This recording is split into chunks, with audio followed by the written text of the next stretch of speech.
Oh Padre amado, te damos gracias por la oportunidad que tú nos das de estar aquí vivos, presentes, Señor. Te queremos dar gracias en esta época tan especial de poder abrir tu palabra, Señor. Y reconocemos, Señor, que para esto y para tantas cosas, ¿quién es suficiente? Pero tú sí lo eres, Señor. Así que te agradecemos por la oportunidad y te rogamos, Señor, que tu palabra sea bendecida, que los corazones estén preparados como solamente tú puedes prepararlos, que nosotros podamos responder independientemente de la edad que tengamos a tu palabra, Señor, a este mensaje de salvación que tú nos has regalado para nosotros. Ayúdanos, Señor. Ayúdame. Sé tú, Señor, guiando las palabras que compartas, que sean solamente lo que proviene de tu palabra. En temor reverente a ti y en gozo de este privilegio oramos, Señor, y te damos gracias. Amén. Yo no sé en la familia de ustedes, pero en mi casa hay algo particular que sucede cuando llega la Navidad. Entre muchas cosas interesantes que pasan, una de mis hijas empieza a preguntarnos a cada uno de nosotros, ¿qué tú quieres de regalo de Navidad? Y esa es una pregunta muy importante que exige una respuesta y hay que darla. Todavía yo no he dado la mía. Pero eso me puso a pensar qué interesante es el mismo concepto de la Navidad. La Navidad es un regalo directamente de la parte de Dios para nosotros. Y este es un regalo interesante, un regalo que exige una respuesta. Pero no solamente de los cristianos, de cada ser humano que ha pasado por esta tierra. Lo interesante es que la respuesta nada más puede ser una. Qué raro, ¿eh? O vivimos para nosotros o vivimos para Él. Todavía más interesante, no dar ninguna respuesta es una respuesta. Es una respuesta bien desagradable y tremenda. Es una respuesta que implica eternamente un resultado. Equivale a rechazar al dueño de la Navidad. Así que nosotros hemos querido ponerle a este mensaje la Navidad, el regalo que requiere tu respuesta. Y como la Navidad, típicamente en mi país por lo menos, es algo un poquito más enfocado en niños, queremos hablarle a los niños de menos de 120 años que estén aquí, para ver cómo nosotros apreciamos este regalo que Dios tiene para nosotros. Así que la propuesta que traemos para el día de hoy es que cada uno de nosotros que estamos ahí, incluso si tú eres creyente, que puedas responder sin temor a Jesucristo. Y vamos a dar 3 razones. A Jesucristo hay que responderle aún y no supiéramos las razones, pero Dios no es arbitrario. Vamos a dar 3 razones. La primera es porque Él tiene cuidado de todos los detalles de nuestra vida. Y si usted escuchó muy bien los himnos, así empezamos cantando. Dios tiene el control detallado de todo. Dios está en control de la historia universal. Él es el autor de esta historia. Este es un cuento serio, pero hermoso.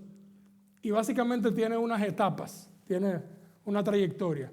Empieza con la creación, la rebelión, la redención y terminará en glorificación eterna. Él que nos creó, Él lleva todos los detalles en su soberano control. Y Mateo, en el libro en que estamos, escribió bajo la inspiración de Dios con un propósito, que su pueblo, los judíos, que saben mucho de esta historia de Dios, pudieran reconocer a su Salvador en este libro. Así que Mateo se ocupa desde el primer verso en autenticar, en señalar a ese Rey Salvador prometido, a Cristo, al cual todos tenemos que responder. Y como él empieza es con una genealogía. Él empieza enseñando esas credenciales. Mateo mismo era un judío, recaudador de impuestos. Era como alguien que trabajara para el IRS y él era muy repudiado, pero también muy buscado. Y lo interesante es que Jesucristo viene, lo llama y su respuesta es, deja todos esos beneficios de inmediato y se va tras este rey elegido y le sigue. Así que nosotros podemos ver en Mateo cómo Dios está controlando cada detalle. Y Él nos habla para que los judíos lo entiendan y para que nosotros, los gentiles, los que no somos judíos, también identifiquemos quién es Jesucristo, quién es este Dios. El primer verso en realidad que empieza en Mateo dice, versículo 1, libro de la genealogía de Jesucristo, hijo de David, hijo de Abraham. Jesucristo es hijo de David. Él es de la estirpe real. El hijo es el hijo de Abraham, de la promesa de Dios para nosotros.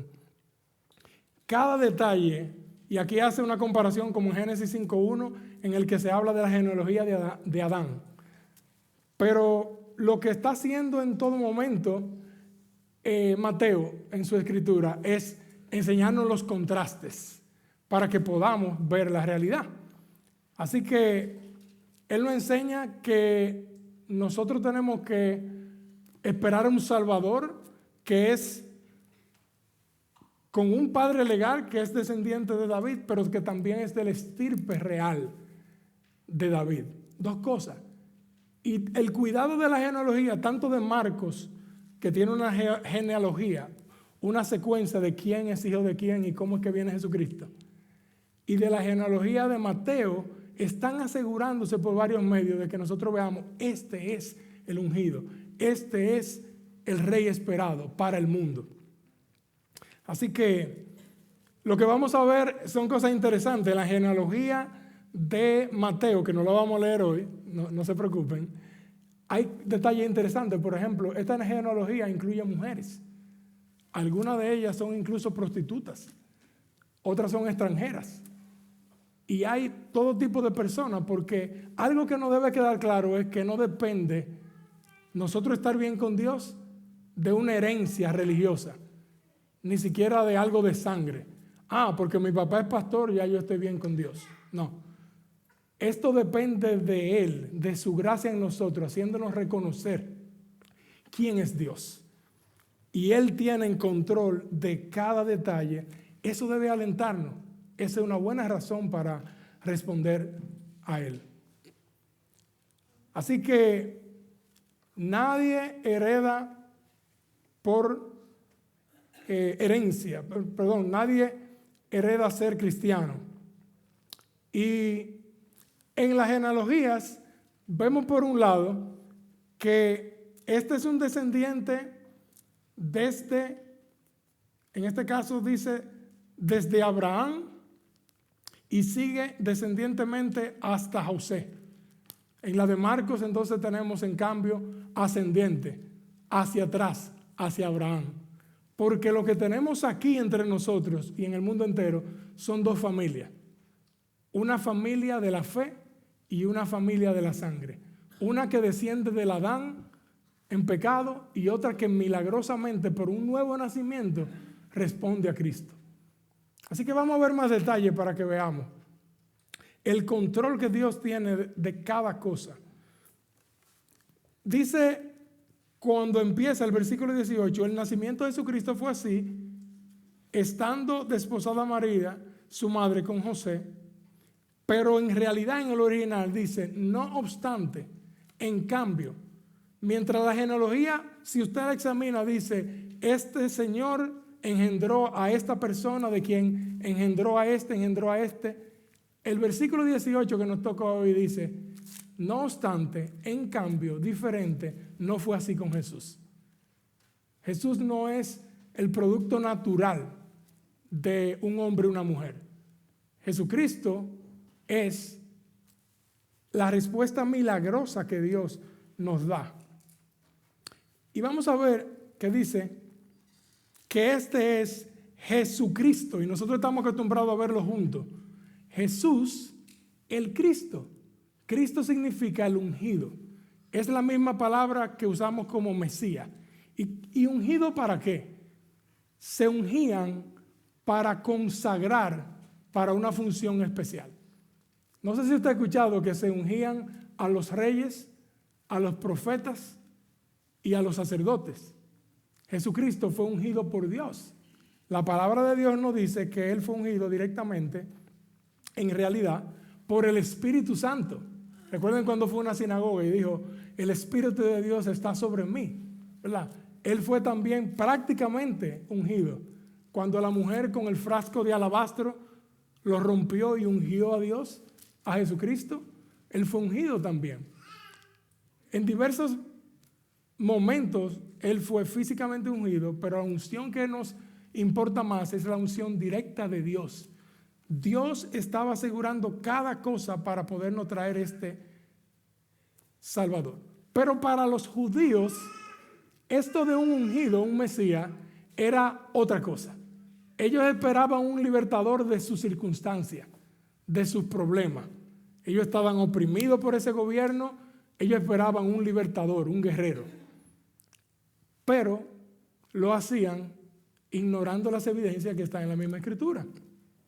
Dios había dicho cómo sería este ungido. Desde Génesis 3:15 tenemos la promesa más vieja de este Salvador, donde dice: y pondré enemistad entre ti y la mujer, y entre tu simiente y la simiente suya de la mujer. Esta te herirá en la cabeza y tú le herirás en el calcañar. Y así sigue en la palabra Dios describiendo cómo es este Mesías Salvador.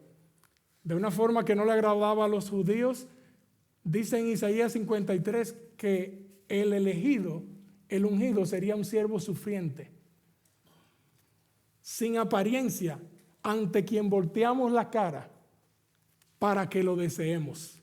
Qué cosa tan interesante. En el Salmo 2 se invita a que la gente debe obedecer al Cristo, al Hijo de Dios. Y en el Salmo 138 se dice con mucha precisión, en realidad, de qué nos estaría librando este Rey esperado. Versículo 8: y Él redimirá, rescatará a Israel de todos sus pecados. Entonces, esta solución que estaban ellos esperando es muy similar a la de nosotros. Nosotros a veces queremos que nos arreglen el problema de ese esposo o esa esposa que tenemos, de esta falta de dinero, de estas relaciones afectadas, de este trabajo tan insoportable, de este aburrimiento, de este gobierno. Pero aquí ya empiezan a darnos unas señales. Dios, en control de su historia, nos está enseñando cómo es el Salvador que nosotros necesitamos. Es un Salvador de nuestro pecado. Vamos a ver más adelante, antes de entrar en esos detalles, que dice, vamos a ver cómo Dios tiene el cuidado de la relación entre María y José. Aquí dice que antes de que ellos se juntasen, ella había concebido del Espíritu Santo, pero esto no lo sabía José. Así, ¿cuál es la reacción normal que puede tener un hombre? Aún el del siglo I, todos sabemos que si hay una mujer embarazada, fue el producto de la relación entre un hombre y una mujer. Así que esto está poniendo loco a José. José está, dice aquí, mientras ella estaba desposada con José. Eso quiere decir que tiene un compromiso antes de casarse. Vamos a ver el control soberano de Dios sobre todos los detalles. Los noviazgos en el Antiguo Testamento no eran como ahora. Si pensamos en los novios de ahora, nos vamos a perder y no vamos a ver la complicación que tenía José. Básicamente, esto era un compromiso con el mismo nivel de un matrimonio. El hombre tomaba la decisión de preparar todo para recibir a la novia y entonces hacerla su esposa. Eso tardaba casi un año de preparación. Esos matrimonios románticos como lo conocemos ahora, en que tú te casas porque la amas primero, no eran el caso. La mayoría de veces era la familia que decidía con quién te ibas a casar y tú tomabas la decisión, tenías ese año, pero para romperlo tendrías que divorciarte. Tenía un peso bastante alto. Entonces tenemos a José haciendo todo el preparativo, preparando la alcoba nupcial, y de repente María, yo no sé cómo, pero evidentemente estaba embarazada. Cuando digo que no sé cómo, es que estaba dando señales de que estaba embarazada. Tremendo problema. A todas luces, María había sido infiel. Pero ¿cuáles eran las opciones que existían entonces? Bueno, la infidelidad merecía la pena de la lapidación, la muerte por apedreamiento. era una cosa tan seria, y lo es todavía, que requería este tipo de pena para dar un ejemplo público. Y José dice aquí que era un hombre justo. Esto no quiere decir que él era perfecto, pero que porque era justo, esto quiere decir que él era obediente a las leyes de Dios. Él estaba considerando otras opciones. Él quería evitarle la vergüenza pública y la pena merecida.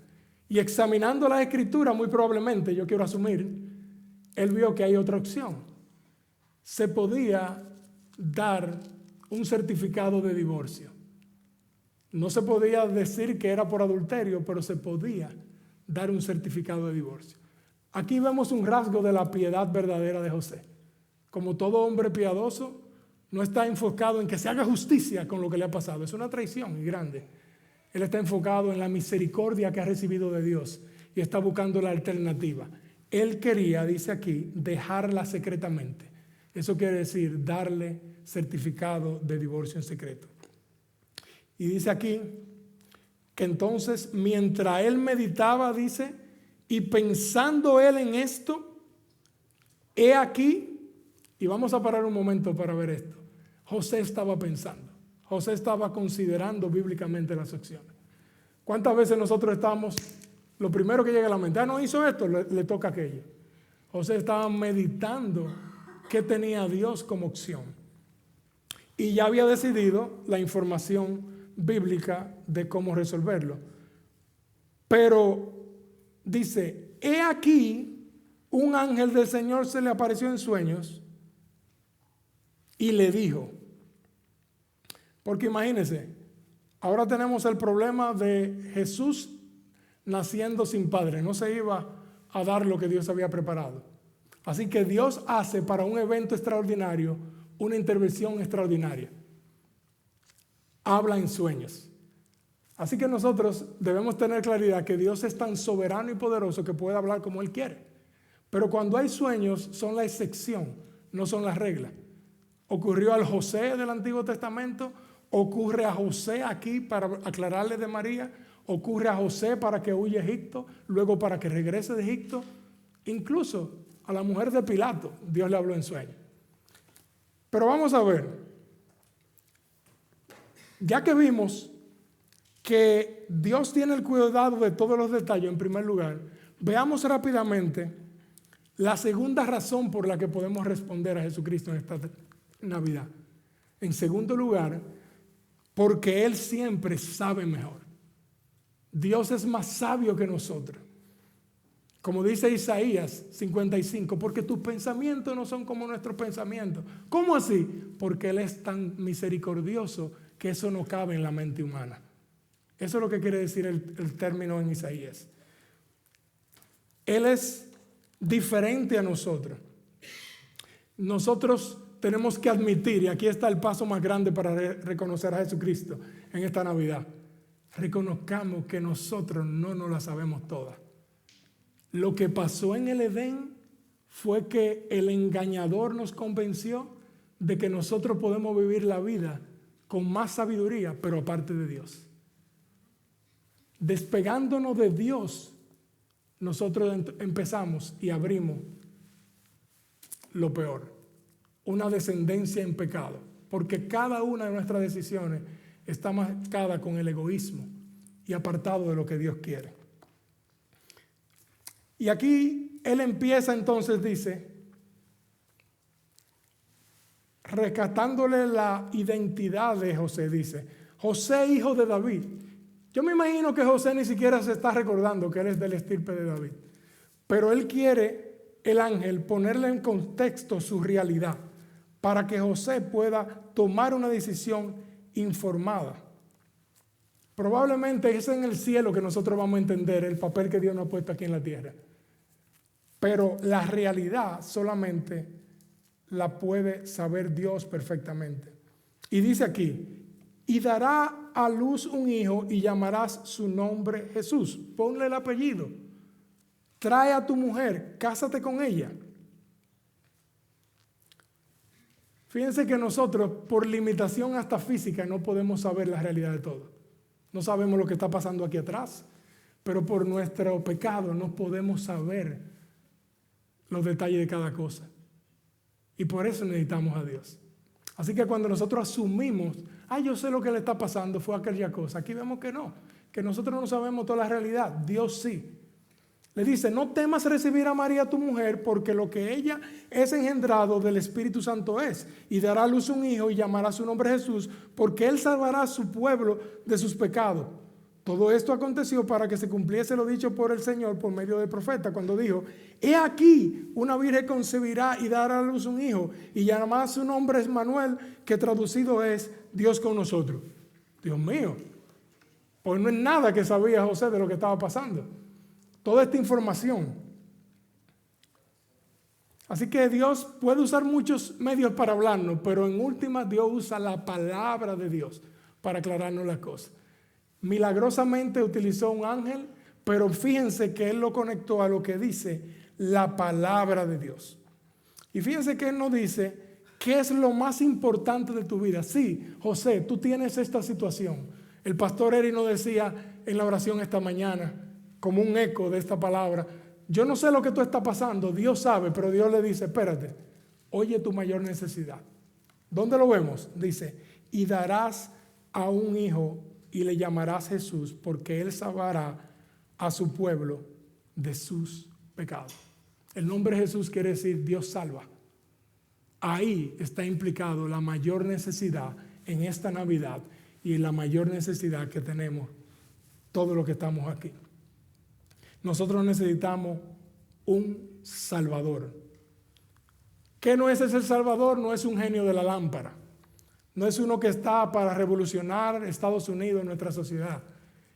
Es un Salvador porque nosotros estamos perdidos. ¿Salvarnos de qué? De que nosotros hemos preferido la creación y no al Creador. ¿Salvarnos de qué? De que queriendo ser independientes de Dios nos hemos hecho esclavos de hacer lo que nos da la gana todo el tiempo. Y eso es esclavitud. ¿De qué? De nosotros, de nuestra miseria. De Dios y de su santa ira merecida. Porque rechazar a un Dios santo merece una eternidad separado de Él en el infierno. Dios quiere salvarnos de la pena del pecado, lo que merecemos. Él quiere sacarnos del poder del pecado y por eso vino aquí y por eso intercede por nosotros ahora mismo en el cielo. Y Dios quiere salvarnos de la presencia del pecado cuando Él regrese. Es una salvación muy extensa, muy profunda, muy maravillosa. Y todo eso está implicado en el nombre de Jesús. Dios salva. Así que la salvación y el evangelio no es el ABC de la vida que agrada a Dios, es el A hasta la Z, es el todo. Por eso incluso tú que eres cristiano tienes que alentarte con que saber que Dios mandó para ti un Salvador, porque esa es tu mayor necesidad y la mía también. Ayer estábamos en un parque y vi a un joven que tenía un t-shirt, una camiseta que decía este mensaje: ten cuidado a quien odias, porque puede resultar ser alguien de esos que más amas. Era una camiseta del orgullo homosexual. O sea que en nuestra confusión, en nuestra ceguera, redefinimos incluso el pecado. Domesticamos a Dios. Redefinimos nuestro problema. Pero Dios es el que define el problema y da la solución. Nos mandó a Cristo. Él siempre sabe mejor y por eso usó los profetas para ayudarnos a reconocer esta verdad. Dice, todo esto aconteció para que se cumpliese lo dicho por el Señor por medio del profeta, cuando dijo, he aquí, una virgen concebirá y dará a luz un hijo y llamará su nombre Emmanuel, que traducido es Dios con nosotros. Ya mencionamos que no debemos depender de sueños. Nosotros tenemos la palabra profética más segura, la cual hacemos bien en estar atentos como una antorcha que alumbra en lugar oscuro. Vayamos a la palabra. Ahí Dios nos va a hablar. Usted tiene que darle un consejo a su hermano. Siempre damos consejos. Asegúrese de no darle su opinión. Ábrele la palabra de Dios. Esa es la única que puede salvar, es la única que puede cambiar. Gloria a Dios por su palabra. Y que venía en Isaías 7:14 dice: por tanto, el Señor mismo os dará señal. He aquí que la Virgen concebirá y dará a luz un hijo y llamará su nombre Emmanuel. Pero Mateo es más específico. La palabra virgen de Isaías significaba una doncella, una que nunca se había casado. Aquí Mateo utiliza la palabra que significa alguien que no ha estado con un esposo en relación íntima. Entonces, ¿por qué tenía que ser una concepción virginal? Escucha que yo dije concepción. Quiere decir cuando el niño empieza a vivir como un ser distinto adentro del vientre de la madre. Sí, lo que hay ahí es un niño completo. Jesucristo fue concebido entero en el vientre de María. Los que hablan de aborto están matando una creación completa ahí dentro. Entonces, habla de la concepción virginal y lo vamos a distinguir en un rato del nacimiento virginal, que es un error. Entonces, tenía que ser de una concepción virginal. ¿Por qué? Porque tenía que ser un humano para ocupar nuestro lugar, pero que tenía que ser divino para pagar nuestro castigo. Así que Dios está en control de todo, Él sabe mejor, y ahora dice: y llamará su nombre Emmanuel, que traducido es Dios con nosotros. Si usted ha cogido algún catecismo, ha escuchado que Dios está en todas partes, y eso es verdad. Dios es inmanente, esa es la palabra dominguera.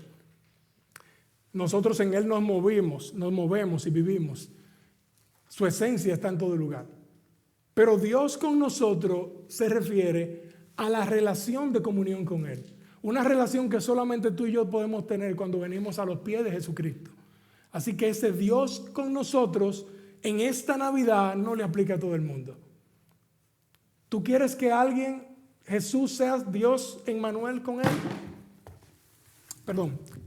Predícale el mensaje de salvación. Dios mandó a su Hijo para que nosotros podamos estar unidos a Él eternamente. Es una unión indestructible con Él, para gloria de Dios. Hebreos 9:28 dice: así también Cristo fue ofrecido una sola vez para llevar los pecados de muchos, y aparecerá por segunda vez sin relación con el pecado para salvar a los que le esperan. Esta es la oportunidad de responder a Dios. No la desperdicie. Ven ahora, ven a Cristo. Él regresa, pero como juez. Él viene sin relación con el pecado. Esta Navidad, el mayor regalo que tú le puedes dar a tu gente y a ti mismo es: responde a Jesucristo, porque Él lo merece. Así que el Dios que está con su iglesia de Mateo 18, y he aquí que yo estaré con ustedes hasta el fin del mundo, es el Dios de su iglesia, el Emmanuel. Es ese que me alienta en Isaías 41, que dice: confía, yo estoy contigo, no desmayes, pues yo soy tu Dios. Es tu Emmanuel. Tienes razones de sobre, porque nada te podrá separar del amor de Dios manifestado en Cristo Jesús. Dígame si eso no es razón para estar gozoso.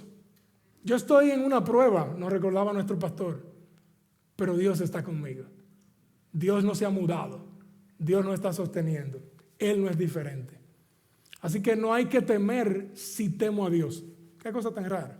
Porque el perfecto amor echa fuera todo el temor. Si temo más a Dios, temo menos a las circunstancias, temo menos a los hombres. Ahí radica la clave.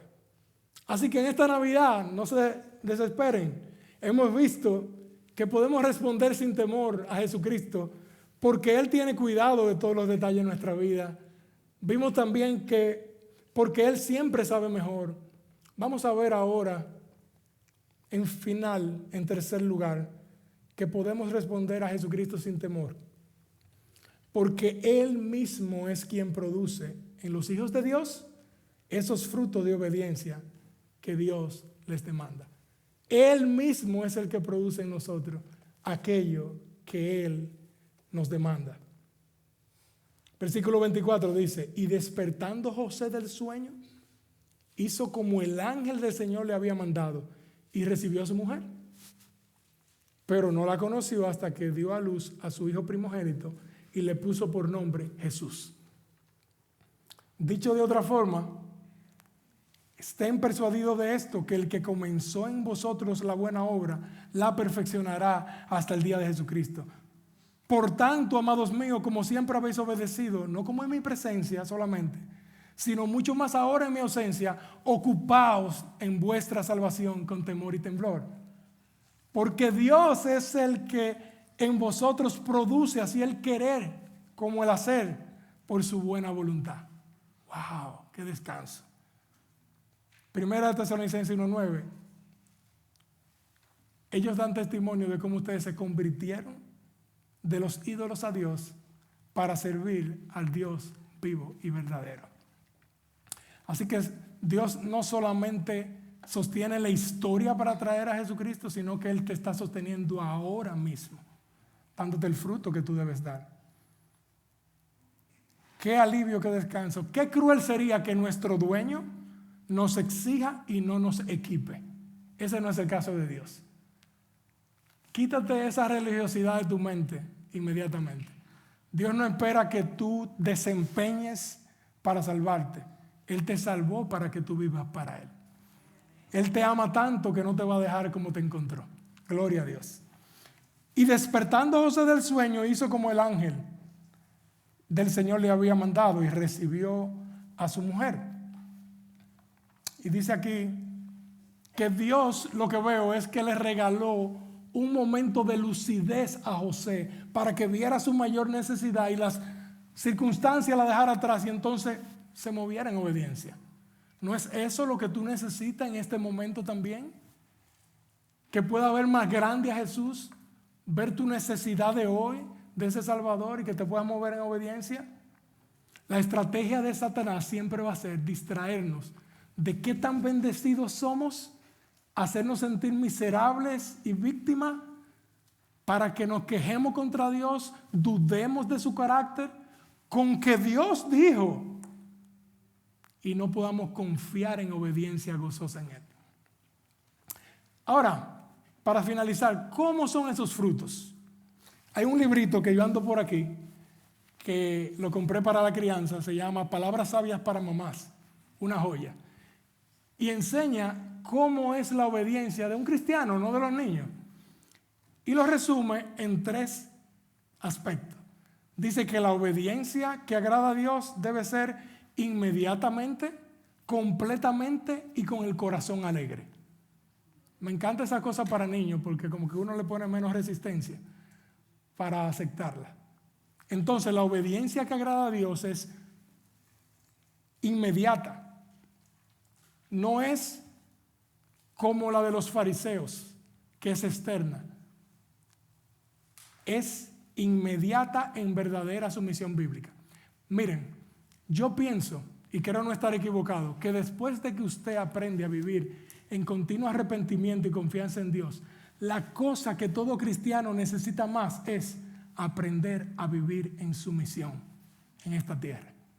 Eso no te va a salir natural. Así que vamos a alentarnos con estos 3 detalles que están en la escritura de hoy. La obediencia es inmediata, versículo 24. Y despertando José del sueño, ahí obedeció. No dilates tu obediencia. La obediencia dilatada no es obediencia bíblica. Otros siervos en la escritura obedecieron de una vez. Y Abraham dejó su tierra y su parentela. Y Abraham tomó a Isaac para sacrificarlo. Si lo piensa mucho, no lo va a hacer. Obedece de inmediato. Eso es lo que te va a dar el gozo y la gloria a Dios. Dios no te da un mapa. Qué curioso. Dios te da el siguiente paso bíblico, claro, sencillo, para tú obedecer. Así que no esperes, no estés ahí barajando, decimos en mi país, mirando para arriba. No, actúa ya. Esa es la obediencia bíblica y ese es un milagro de la gracia de Dios.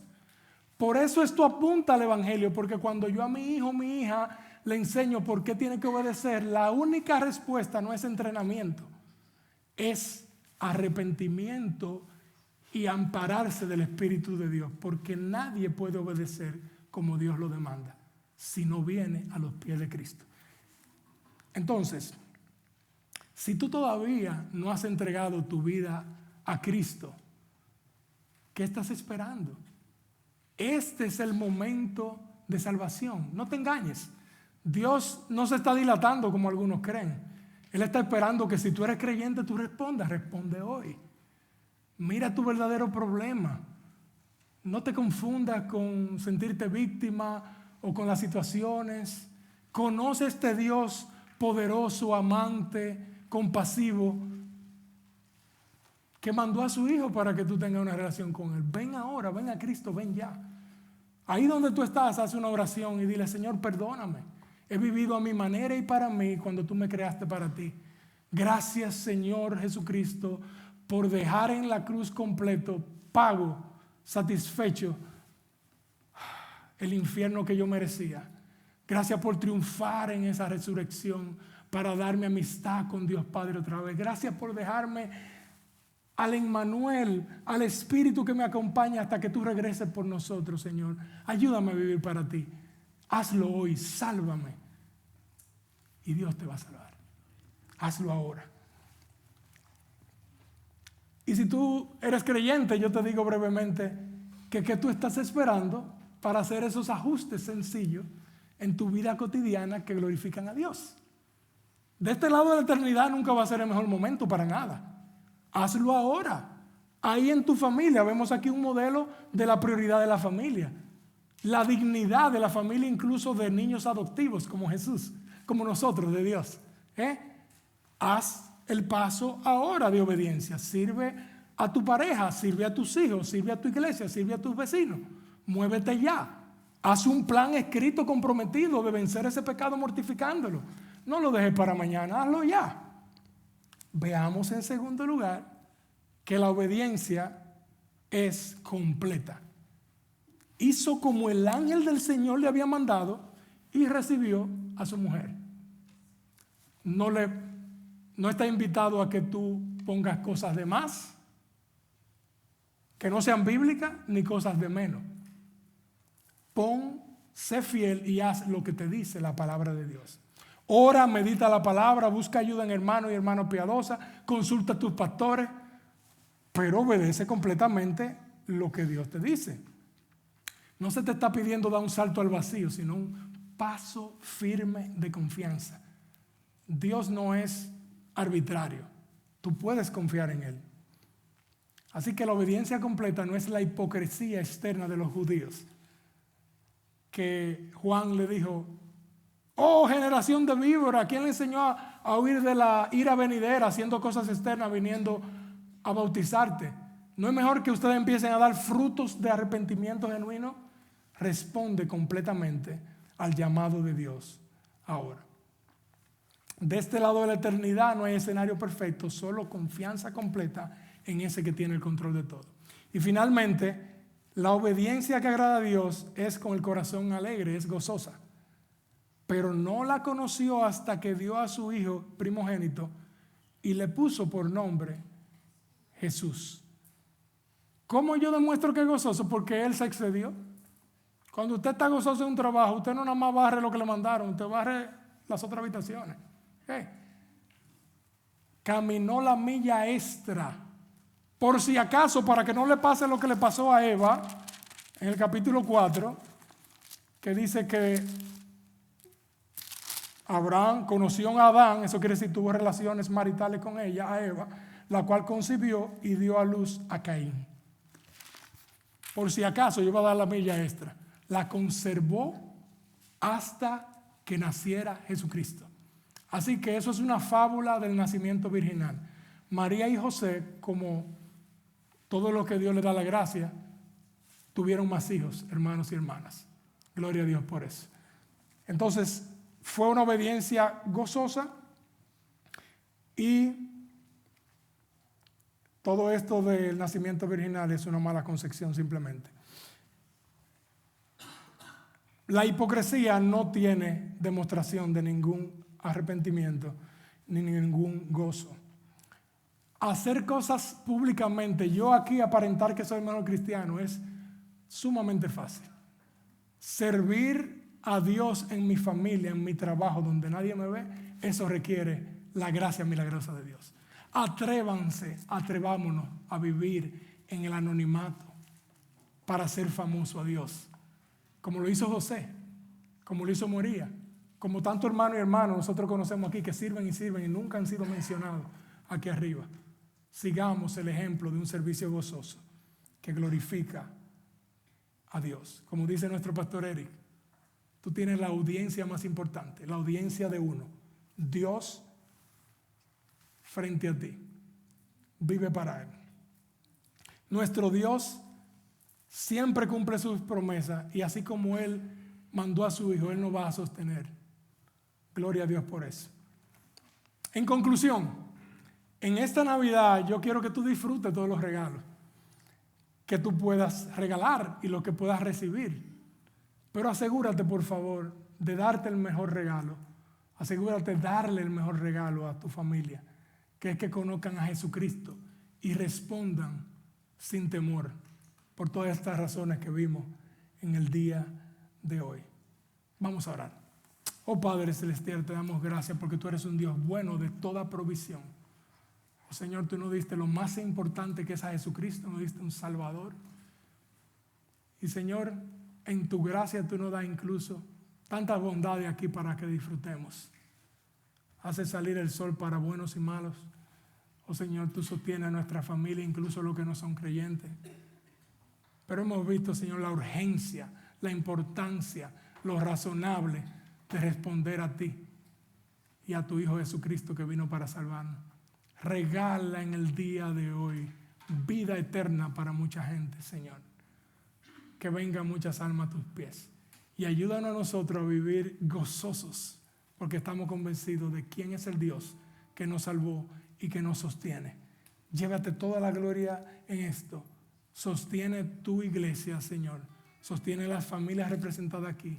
Sosténenos a nosotros, cada uno en particular, en esta Navidad y hasta que tú regreses. Amén.